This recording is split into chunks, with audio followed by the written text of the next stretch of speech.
Parte tu semana con toda la información que necesitas en Empieza por acá, con Fran Castillo, Cristian Leporati y Marco Moreno. Todos los lunes por El Mostrador Podcast, el poder de la transparencia.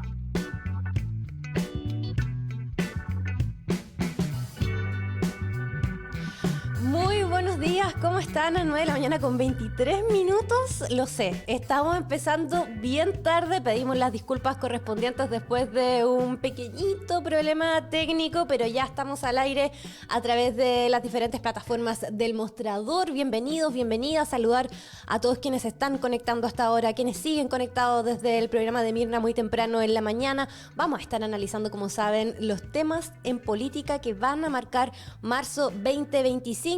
Arrancamos con imagen renovada, como se habrán dado cuenta, porque ahora la semana empieza por acá, por supuesto, a través de las pantallas del Mostrador, junto al mejor análisis de nuestros panelistas que ya vamos a pasar a ver en pantalla para saludarlos.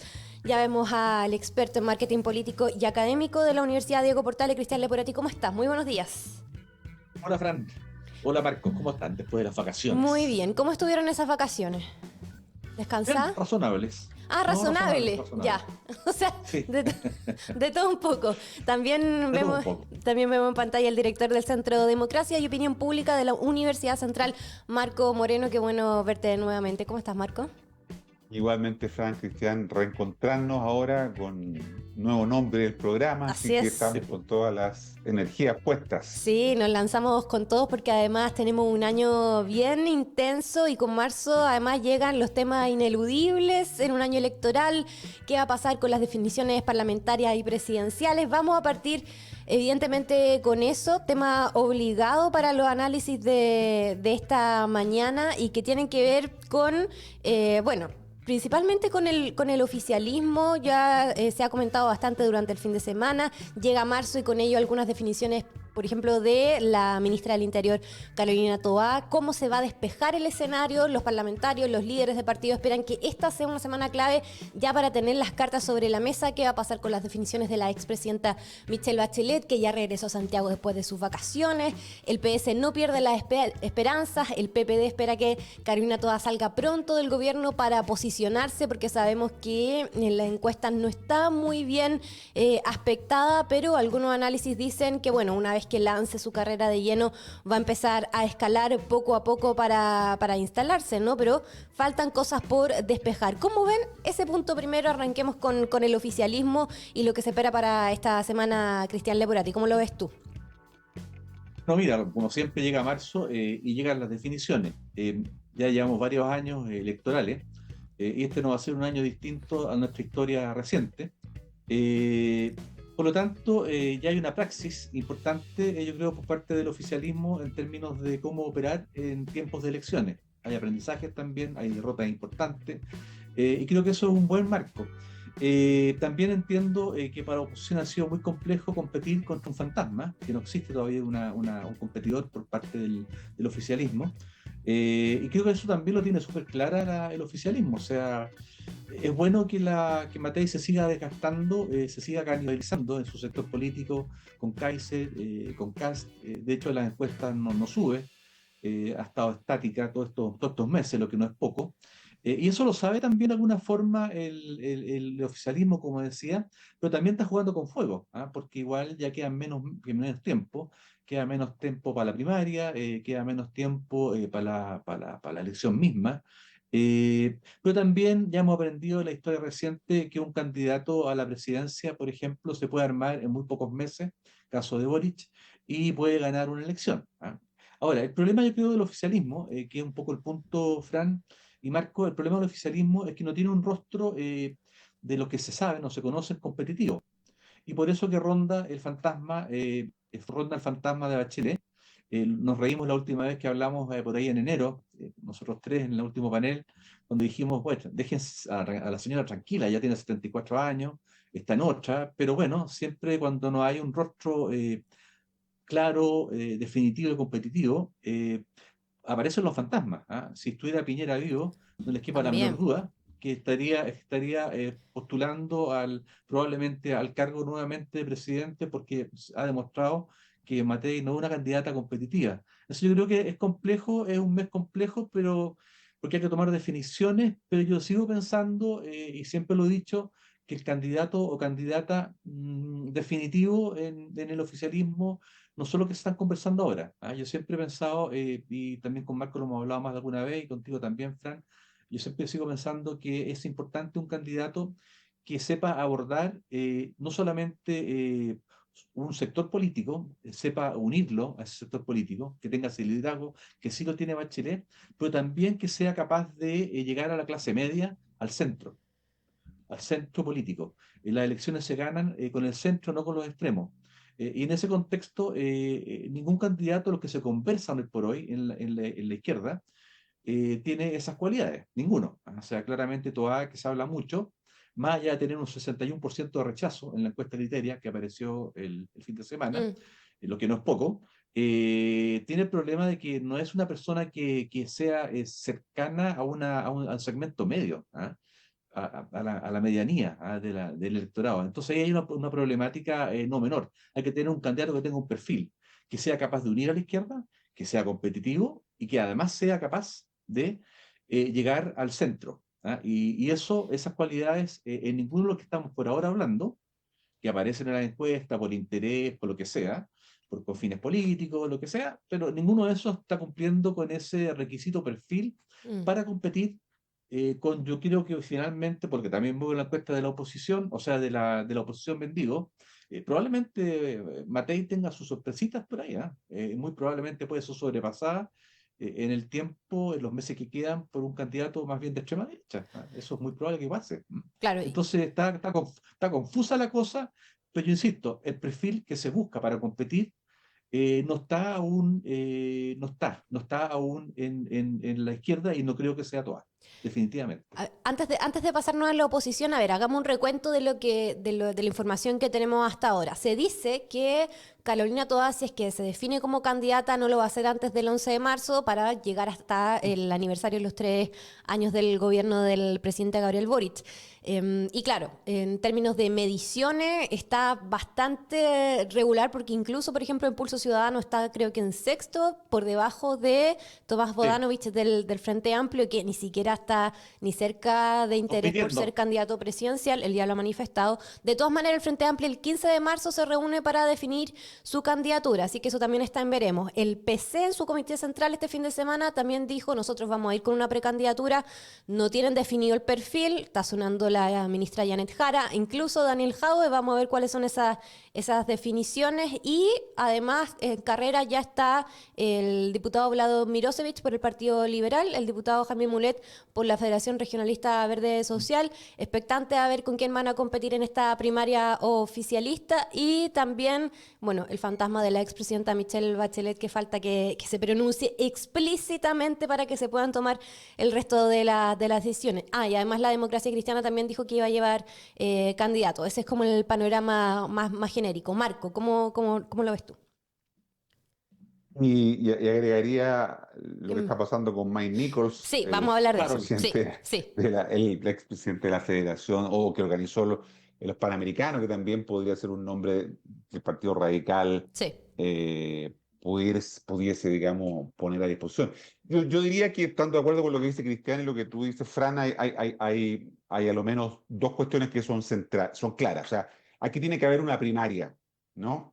Independientemente de quiénes sean los nombres, todos los nombres que señalamos, ¿no es cierto? Incluido probablemente la expresidenta Michelle Bachelet, tiene que haber este espacio que permita al candidato o la candidata del oficialismo ser el resultado de un proceso en donde los ciudadanos y por supuesto los militantes de los partidos políticos, los simpatizantes de los partidos políticos del oficialismo se pronuncien. ¿Para qué? Para darle a esa candidatura, podríamos decir, además de legitimidad, darle transversalidad. O sea, la primaria lo que podría hacer es dotar de legitimidad a ese candidato o candidata, pero sobre todo de transversalidad porque estamos hablando de un arco bien amplio el del oficialismo. Son 9 partidos políticos los que hoy día forman parte del oficialismo, agreguemos a las candidaturas independientes. Entonces, ¿cómo consigues tú la transversalidad?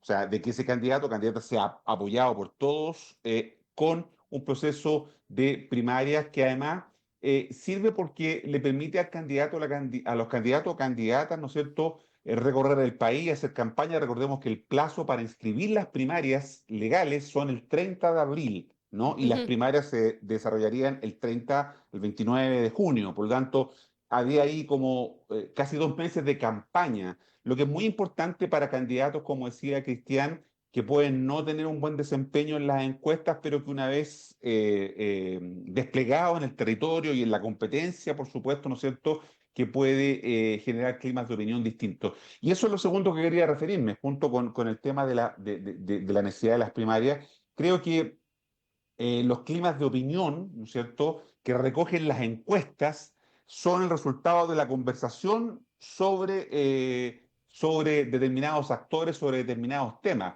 Hasta ahora, lo decía Cristian y tú, Fran, Carolina Toá no es candidata formalmente, ¿no? Ella ha dicho que vamos a esperar a marzo, bueno, marzo ya partió, y por lo tanto, para que ella sea candidata, eh, debiera, ¿no es cierto?, abandonar el gabinete, Mm. aunque técnicamente no lo necesitaría, ojo, ¿ah? Es una cosa rara, pero para ser candidato presidencial no necesita abandonar, no necesitaría dejar el gabinete. Sabemos que es incompatible, por supuesto, que, que, que nunca ha sido así, pero es una tradición que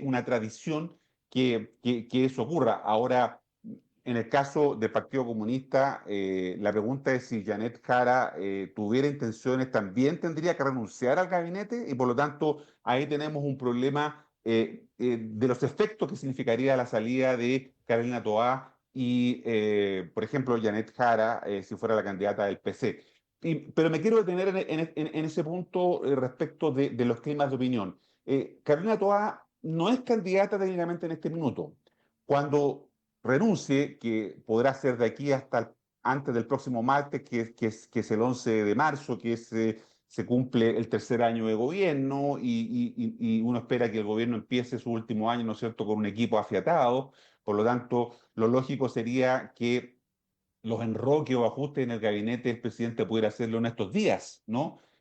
Para partir el 11 de marzo con un gabinete que le permita llegar hasta el 11 de marzo del 2026, cuando termine su mandato. Por lo tanto, ahí hay que hacer algunos movimientos. La salida de Toá de Interior va a generar movimientos dentro del equipo político, los Ujú. equilibrios, en fin, toda esa discusión que es interesante. Pero yo creo que una vez que, supongamos que sale Toá, se convierte en la candidata del PPD, ¿no?, para participar en un proceso de primaria. Eso la coloca, ¿no es cierto?, en un estatus como candidata que le va a permitir desplegarse, y que yo siempre digo, si Carolina Toá logra captar parte de ese 30% de apoyo al presidente y a su gobierno, vamos a decir, ¿no es cierto?, duro, galvanizado, porque ese 30%, a pesar de todo de todo lo que ocurra, Monsalve, apagones, Está ahí. claro, todos los temas, crisis de seguridad, a pesar de todo eso, hay un 30%, 29, 25, lo que ustedes quieran, que es el apoyo duro que tiene el gobierno. Si Toá lograra conseguir parte de ese apoyo, supongamos que consigue el 20%, ¿no? Hay un endoso del 20%. Bueno, queda en la misma posición que hoy día podría tener Evelyn Matei, que es lo que está marcando hoy día. Como decía Cristian, yo coincido con eso, que implica un estancamiento, ¿no? Que esté marcando 20 es una buena noticia, sí, pero es una noticia que sabemos ya hace un año que marca más o menos lo mismo. Entonces, hay un estancamiento. Entonces, supongamos que Toá logra captar parte de ese endoso, ¿no? Sabemos que el endoso en Chile, Cristian conoce muy bien el tema de las marcas, ¿no es cierto? No es fácil traspasarlo a otro, y desde el 2010 en Chile hemos visto que los presidentes han sido incapaces de endosar su apoyo a los candidatos del oficialismo, ¿no? No lo pudo hacer Bachelet en 2 oportunidades, no lo pudo hacer Sebastián Piñera en 2 oportunidades. Entonces,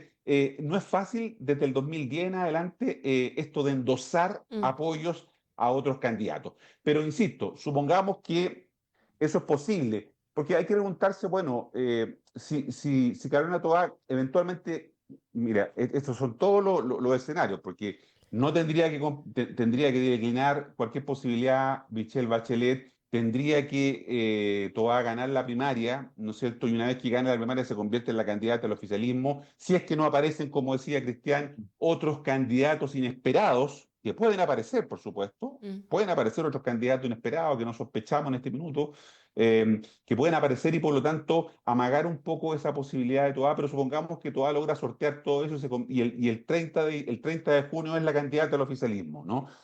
Claro, hoy día las encuestas no la favorecen, pero resulta que hoy día no es candidata todavía. Entonces, por eso digo que hay que esperar un poco ese desarrollo y yo diría que las encuestas son o reflejan una fotografía del momento, del clima de opinión que hay en este momento. Hoy día en esas encuestas, Carolina Toá marca 3, 4%, 5%, en fin, 6%, está sexta según Criteria, tiene un 60% de gente que no votaría por ella. Pero no es candidata todavía. Entonces, habría que esperar que eso se produzca porque si llegara a ser la candidata, si se dieran todas estas condiciones que estamos planteando y finalmente se convirtiera en candidata, bueno, yo creo que hay una posibilidad.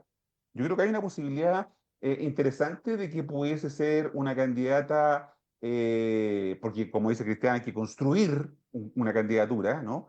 De que pudiera pasar al balotaje, a la segunda vuelta el 16 de noviembre. Entonces, eh, está todo todavía muy abierto, y lo hemos dicho varias veces en el panel con Sí. Cristian, la incertidumbre, el escenario abierto es lo que marca, yo diría, lo que estamos observando hoy día y hasta el 18 de agosto, ese día, el 18 de agosto, se inscriben los candidatos y candidatas para la papeleta que se va a votar el 16 de noviembre. Por lo tanto, hasta el 18 de agosto vamos a tener todavía espacios para ver qué candidatos, bueno, si hay primarias y si hay primarias, quiénes ganan las primarias y los que no vayan a la primaria se juntan las firmas para competir en la primera vuelta. En fin, todo ese escenario intenso de aquí al 18 de agosto lo vamos a seguramente estar comentando en los próximos lunes para ver cómo esto va evolucionando. Oye, igual, Sí, Fran, yo sí, sí, discrepo sí. un poco de Marco profundamente A ver. respecto de lo que habla de la candidata Toá. Estábamos justo antes hablando fuera de cámara de Daniel Innerarity, el filósofo político vasco que está en Chile ahora. Ah, mira. Él siempre, sí, siempre ha hablado de la crisis de la representatividad de la política, y la política no está siendo, no está siendo representada por los partidos, ya la gente no cree en eso. Y tenemos un ejemplo súper claro. ¿Por qué Matei lleva ya varios meses de candidata y no logra sumar? ¿Por qué no logra sumar? Porque en el fondo, lo que dice Innerarity es justamente el tema de que la crisis de representatividad, los partidos políticos no representan ya a la gente, porque en términos de opinión pública, de corrientes de opinión, como dice ahí Marco, ya han fracasado, no han resuelto los problemas cotidianos de la gente.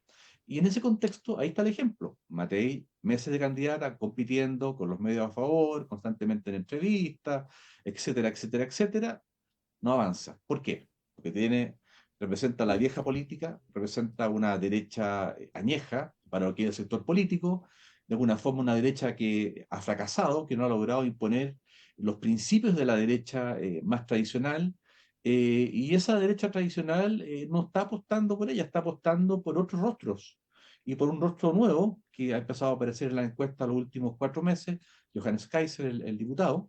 Entonces eso te demuestra que efectivamente los rostros antiguos de la política, que es el caso de la Toa, con tan pocos meses por delante, una vez que renuncia, si es que renuncia al cargo, tiene muy pocos tiempo para armarse. Ahora, una cuestión súper básica, que siempre pasa en política, en comunicación política.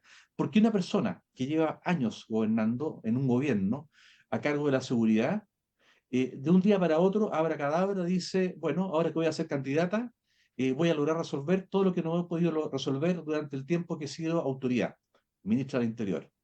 O sea, es bien poco creíble, además, esa retórica política.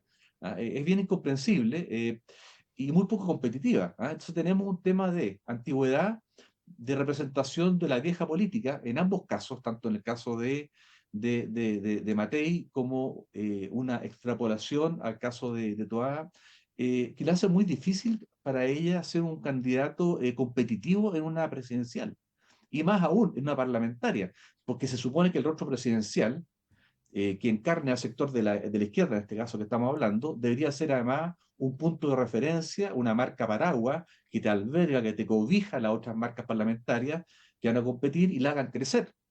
Y en ese sentido tampoco yo veo que tenga ese valor de unidad la candidata Toá. Entonces tiene un tema no menor. Yo creo que más allá del péndulo político que hablaba Marcos, que nunca gana el que viene, nunca gana el que está gobernando, nunca es capaz de heredar eso.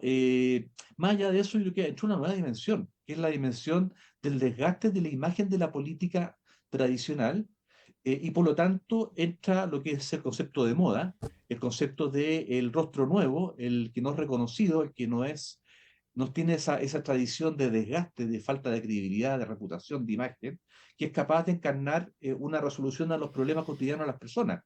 Y eso lo encarna un rostro nuevo.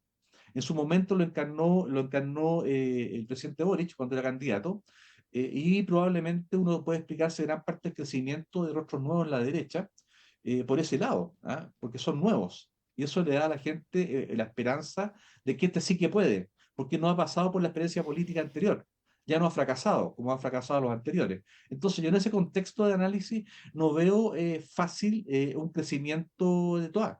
Por eso que la izquierda está en un atolladero importante. ¿Ah? No tiene, por ahora, no tiene un rostro que efectivamente sea competitivo. Tampoco lo tiene la derecha, tampoco. Súper, Es curioso, súper, sí. bueno, es paradojal. Súper claro el punto y me voy a tomar de eso ahora para hablar brevemente de Harold May Nichols. A propósito de rostros nuevos, dio una Mm. entrevista ayer domingo. Se plantea muy desde la independencia, de que el país no le pertenece a ningún grupo político. No está 100% confirmada su candidatura. Dijo que iba a ser dentro de la última semana de marzo, primera de abril. Yo me imagino que está todavía tanteando terreno con algunos partidos, ver si es capaz de reunir las firmas, si es que se tira como independiente. Ha estado visitando distintos lugares del país. Es un rostro que la verdad es que yo particularmente no me imaginaba que podía aparecer, pero ya se está instalando y tiene muy buena aceptación desde varios grupos de la población, sobre todo por lo que el deporte o el fútbol representa también como en términos culturales al país, ¿no? Entonces ahí tiene un gancho interesante que podría explotar bastante bien si es que oficializa su candidatura. ¿Cómo la ves, Marcos, esta aparición de May Nichols? Sí, tiene que ver con esto que decía Cristian, que en un contexto de vacíos de liderazgo, ¿no? Emergen estas alternativas normalmente extra sistema, ¿no? Son candidatos outsider. En la historia política de Chile, en los 30 años que llevamos desde el retorno a la democracia, un poco más, hemos tenido muchos candidatos outsider que han emergido, ¿no es cierto? Bueno, Parisi, Meo, Mm. Frei Bolívar, no sé, y hacia atrás podíamos encontrar otros más, ¿no es cierto? Francisco Javier Errázuriz, el año 89. O sea, no estamos aquí en presencia de un fenómeno nuevo en la política, ¿no? Pero eso me lleva a una segunda reflexión. Yo soy de los que cree que la política es una actividad colectiva, ¿no? Gobernar es una tarea muy difícil y no basta con una persona, ¿no? Para poder Pero gobernar. Marco, perdona, Marco, un breve paréntesis. Pero las elecciones, el marketing político es unipersonal, es el rostro, es individualista. Sí, Después te lo sí, compro, pero, sí, pero el proceso, el rostro es, en la política ya hace varias décadas, el rostro positivo, el rostro fuerte, potente, poderoso, es el líder, por ejemplo Trump o Milei, el caso más cercano en Argentina. Milei, sí, muy pocos años, de repente aparece este rostro y gana. O sea, en política el rostro, más allá, yo comparto plenamente contigo, Marco, el punto, ¿ah? Pero para las elecciones es distinto. Las elecciones se ganan con un rostro poderoso. claro, pero Moisés Naim, un destacado, digamos, analista político Analista. venezolano que vive hace mucho en Estados Unidos, decía una cosa que a mí siempre me ha hecho sentido. Cada vez más fácil ganar las elecciones, dice él, Mm. ¿no? Por lo que dices tú, Cristiano, o sea, el rostro, en fin, el marketing. Es fácil ganar elecciones, pero cada vez es más difícil Gobernar. gobernar y cada vez más difícil es retener el poder, Ujú. ¿no? Ujú. Ese es el problema. ¿No? El problema no es ganar una elección, el problema es cómo tú gobiernas y cómo tú retienes el poder. La situación en Argentina, la situación en Estados Unidos, los Mm. contextos han permitido que emerjan por razones distintas esos liderazgos unipersonales, como tú señalas, Pero yo en Chile veo difícil eso y por eso que la aventura de Maine Nichols de los llaneros solitarios, ¿no? Ujú. Si uno tuviera que tener un arquetipo para decir, bueno, ¿qué representan esto? Representa el llanero solitario, ¿no? Es esa figura del tipo que corre solo, pero gobernar es una tarea colectiva. Y este gobierno lo ha demostrado. Al principio, ¿no es Ujú. cierto? A pesar de ser una fuerza política, no tenía equipos, ¿no? De gobierno. Los primeros meses fueron muy complejos para la actual administración. Vino el plebiscito de septiembre del 22, en fin, y todo lo que sabemos. Gobernar es una tarea que es una tarea compleja, que requiere equipos, y yo en lo que plantea Maine Nichols no veo eso. En segundo lugar, requiere mayorías parlamentarias, ¿no? Ya hemos visto que la fragmentación que hay en el Congreso hoy día hace que por más que uno pueda tener buenas ideas, buenos proyectos, si no tiene las mayorías para poder llevarlo adelante, está destinado al fracaso. Entonces, eso implica construir política, hacer política, tener capacidad. Johannes Kaiser, por ejemplo, también es una especie de llanero solitario, no tiene un equipo parlamentario, tiene 5 parlamentarios, la mayoría de ellos que vienen del Partido Republicano, fueron electos por el Partido Republicano, Ujú. fueron electos como republicanos. El mismo Kaiser, ¿no es cierto?, fue electo en el distrito 10 aquí en la región metropolitana como diputado, como candidato al Partido Republicano. Por lo tanto, también está en veremos, por las mismas razones que decía respecto de Mike Nichols, la situación de Kaiser. Esta figura de los llaneros solitarios yo creo que no le hace bien a la política, porque yo no creo en los salvadores, en estas personas divinas que vienen a resolver todos los problemas que nadie ha podido resolver. Esas figuras creo que terminan defraudando y decepcionando la política. Todos estos candidatos outsider, ¿no? Han terminado decepcionando la política. Vean lo que pasa con Franco Parisi, por ejemplo, ¿no? Que también se había erigido como una figura que venía a resolver los problemas y hoy día no tiene ni siquiera partido. Entonces, yo pondría un entre comillas ahí respecto de estas figuras. Hay que ver si llega, ¿no? No vaya a ser que también esto sea el viejo truco de pedir pedir una candidatura presidencial para en realidad buscar un cupo en el Senado, ¿no? Que es Ujú. lo que muchos hacen. En varias entrevistas, Mike Nichols ha dicho que le interesa la zona de la Araucanía, le interesa, ¿no es cierto?, Arica Parinacota, y en fin, comienza también a analizar eso. Entonces yo pondría ahí un signo de interrogante respecto de lo que puede pasar con este tipo de candidatos outsider. Ujú. Mm. ¿Cristian? Sí, totalmente de acuerdo con Marco. Eh, sí, es verdad, pero lo que dice Marco, claro, es la mirada de un profesional de la política, de un cientista político, de una persona que analiza la política. Yo lo hago de un punto de vista más bien de comunicador político, y como comunicador político, claro, uno busca el rostro que pueda ganar la elección. ¿Ah? Y las personas muchas veces piensan distinto a los especialistas, a los analistas. La otra estaba en un restaurante comiendo, un restaurante bien popular, y me acuerdo que entré a conversar con los mozos y los mozos me decían, no, a nosotros nos va a salvar, va a sacar a los venezolanos, nos va a limpiar este país de la delincuencia Kaiser. ¿Ah?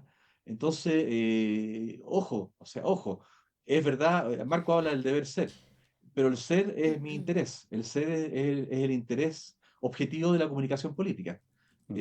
Porque así se ganan las elecciones, no se gana con el Las deber ser. emociones, las emociones Claro, que dices el tú. ser es lo que te hace ganar la elección, lo que es la realidad. Ahí la realidad es que el chileno está molesto, no, más no es molesto. Lo que siente Chile, yo creo en general, el electorado es impotencia, de no tener Hartazgo se llama, hartazgo. impotencia, hartazgo, claro, un cliente que usted lo ponía muy bien hoy día en el mostrador, en la portada, un presidente que se indigna. Es verdad, pero yo no soy un presidente, no es comentarista. ¿Ah? Un presidente no viene a indignarse, viene a ejecutar, a planificar y ejecutar, a resolver los problemas. Ujú. Ya llevamos un ciclo muy largo de presidentes indignados. ¿Ah? Entonces, pero no se resuelven los problemas cotidianos. Y por lo tanto, yo en ese contexto, claro, creo que Harold Nichols no es la persona, yo creo que está buscando una postulación a la Cámara, no cabe la menor duda, al Congreso, pero no es la persona idónea. O sea, efectivamente, el espíritu deportivo de los panamericanos fue espectacular. Yo creo que el mejor momento de este gobierno y de este país, los últimos años, incluido el gobierno de Piñera, ha sido en los panamericanos. O sea, fue un momento de paz en que todo uno veía las noticias, prendía la televisión, escuchaba la radio, veía las redes sociales, el mostrador, y todo era hablar de esa lealtad, del deporte, de la unidad. Fue un momento de paz maravilloso en años que no tenía este país. Pero eso no es extrapolable al gestor de ese proyecto, que lo hizo maravillosamente Harold, que además dicho de sea paso, era compañero de colegio mío.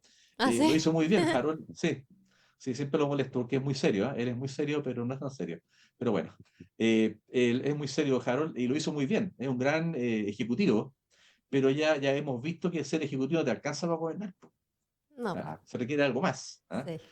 Pero bueno, Oye, ya, dicho eso, miremos ahora un poquito la oposición para cerrar el programa. Este fin de semana también habló en una nueva entrevista la candidata de Chile Vamos, Evelyn Matei. Dijo que ella no quería ser quien dividiera a la derecha. Insiste en una primaria con Kaiser y Kass, pero según cómo están las cosas hoy día, podríamos confirmar que la primera vuelta va a tener a estos tres nombres en la papeleta, por lo menos desde la oposición. También exceso retórico, como un exceso retórico calificó el subsecretario Cordero los dichos del presidente del Partido Republicano. Esto a propósito de la retórica en materia de seguridad y lo que la gente espera, ¿no? En términos de un candidato.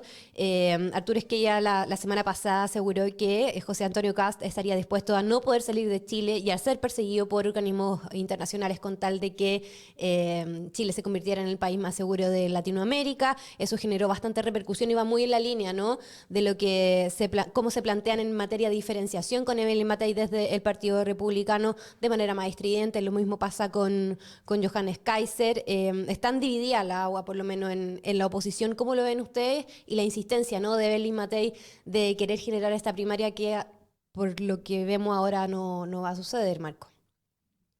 Sí, se aleja la posibilidad de la primaria. Bueno, José Antonio Kast nunca ha estado en ese diseño. Mm. El Partido Republicano ha sido claro al respecto.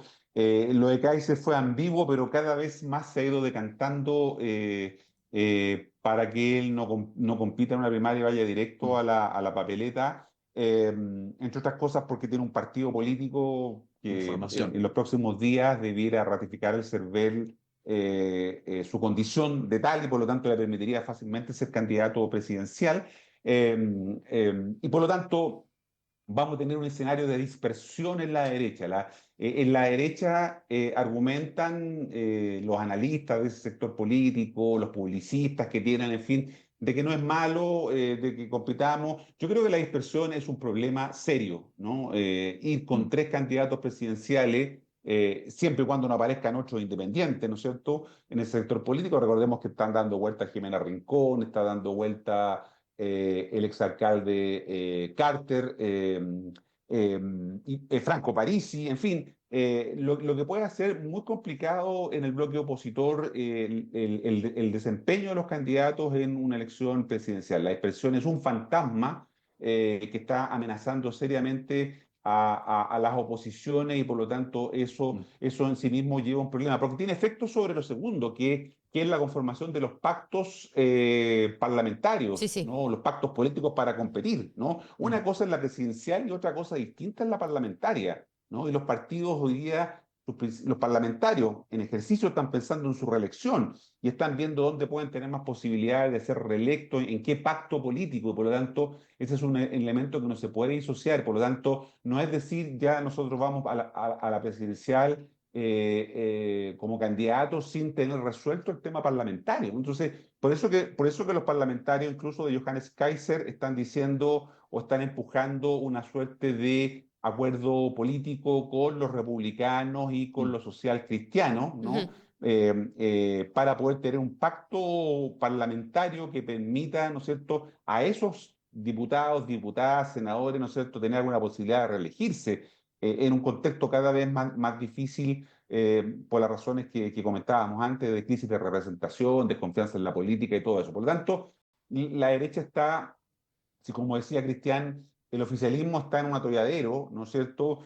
También lo está la derecha por las razones que estamos diciendo, lo que confirma esta idea, insistimos mucho, de escenario presidencial abierto, ¿no? Abierto por las dificultades, porque todavía no están instalados probablemente tal nombres que puedan efectivamente ser considerados como las figuras para competir el 16 de noviembre. Por lo tanto, es entretenida la política para nosotros que la comentamos. Me imagino que Sí. para la gente también esto genera mucha incertidumbre, ¿no? Las inversiones, los proyectos que se quieren llevar adelante van a tener que esperar porque estamos en un escenario todavía muy abierto al punto de vista de las opciones presidenciales y en donde nada está asegurado del todo, ni en el oficialismo ni en la oposición. Uh-huh.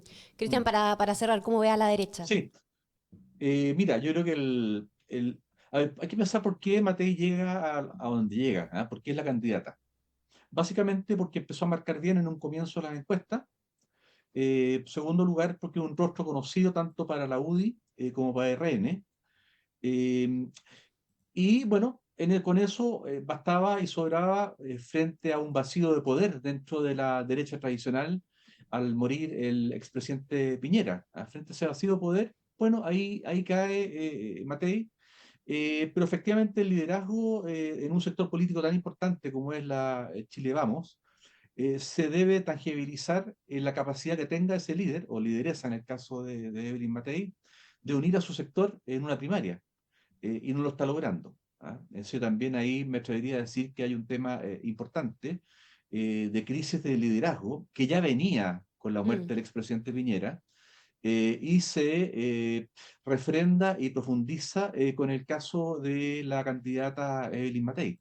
Yo creo que eso es un tema no menor, no tiene la capacidad de unir a un sector, que los va a llevar, como dice Marcos, muy bien, a competir en forma separada, y eso hace que el escenario político, tanto en lo parlamentario probablemente como también en la presidencial, esté abierto. Yo creo que ese es el punto. Un poco reflexionar en torno, si uno es de derecha, reflexionar por qué llegaron a Matei, y si uno es de izquierda, reflexionar por qué aún no hay un rostro en la izquierda capaz de competir contra ese hipotético candidato o candidata, en este caso, que es Evelyn Matei.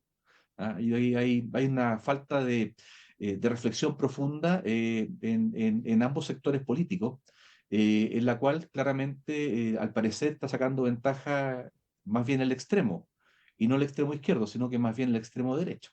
Y eso no deja de ser interesante. ¿Qué ha hecho mal la izquierda tradicional?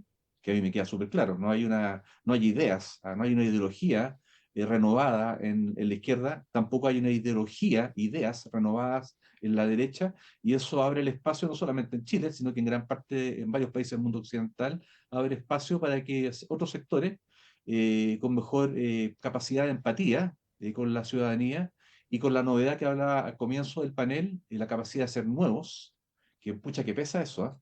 Y yo siempre lo he dicho, en publicidad se usa mucho el soy nuevo. No es nuevo, le cambiaron la etiqueta nomás al producto. Sigue siendo el de siempre, le pusieron una etiqueta nueva y lo ponen nuevo y la gente lo compra porque es nuevo. Entonces eso también está aplicando en la política. Y estos envases de siempre, que están siendo reciclados y le ponen la etiqueta de nuevo, están ganando espacio con un discurso que hace sentido. Y eso es la gran reflexión que debería hacer Matei y su equipo, que está pasando ahí, como también la izquierda. Sí, y una reflexión que además nos hace ver lo que está pasando en materia internacional. No alcanzamos a conversar respecto a este encontrón entre Donald Trump y el presidente Zelensky de Ucrania, pero a propósito del avance de la ultraderecha y cómo se están moviendo las cosas en el mundo, resulta interesante tocar ese punto, probablemente la próxima semana cuando nos volvamos a encontrar para hacer proyecciones, ¿no? De también los espacios que se les deja a ese sector político de acuerdo a la realidad nacional. Vamos a tener novedades, yo creo, esta semana a propósito de todo lo que hemos estado conversando. Nosotros nos volvamos a encontrar el lunes 10 de marzo, así que ahí vamos a tener nuevo material para hacer proyección, a ver qué se viene en materia presidencial y parlamentaria. Un placer verlos nuevamente, Marco, Cristian. Muchas gracias por la conexión. Que tengan una muy buena semana. Igual tú. Un abrazo. Chao, Cristian. Nos vemos el otro lunes. Marcos, chao, chao. Me despido también de nuestra audiencia, de todos y todas quienes se conectaron a nuestras transmisiones. Como saben, volvemos con todo en estas nuevas temporadas de Al Pan Pan y empieza por acá. Nos volvemos a encontrar el día jueves con más transmisiones y análisis de lo que está pasando en nuestro país. Síganse informando con nosotros a través del mostrador.cl. Buen día y buena semana. Chao, chao. Esto fue Empieza por acá. Nos volvemos a ver el próximo lunes a las 10 de la mañana con todo el análisis junto a Fran Castillo, Marco Moreno y Cristian Leporati, aquí en el Mostrador Podcast.